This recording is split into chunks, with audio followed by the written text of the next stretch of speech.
Алдоңғаров Дінмұхаммед Мейрамбекұлы Қазақстан Республикасы Төтенше жағдайлар министрлігінің Мәлік Ғабдуллин атындағы азаматтық қорғау академиясының түлегі лейтенант Арнай Шенін еленеді. Жоғары бас қолбасшы мырза, кіші сержант Алдоңғаров арнайы лейтенант Шенін ауылға келіп тұр. Қазақстан Республикасына қызмет етіп, сөз сөйлеуге рұқсат етіңіз. Аса құрметті жоғары бас қолбасшы мырза, мен үшін бүгін ерекше қуаныш сәт. Өзіңіздің қолыңыздан лейтенант шенін алу әрбір сарбаздың арманы. Бұл сіздің және халқымыздың бізге артқан үлкен сенімі деп білемін.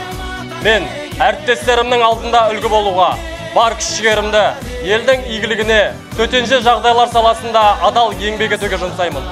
Тәуелсіз отанымызға, Қазақстан халқына және оның президентіне адал қызмет етуге ант етемін. Кез келген сарбаздың арманы ол алғашқы офицерлік шен. Президентіміз Қасым-Жомарт Кемелұлы жоғарғы бас қолбасшылығы болып табылады. Көк көлемде көп аунаймын, көк көлем күннің нұрын, айдың аппақ сәулесін, қазағымның махаббаты деп білем.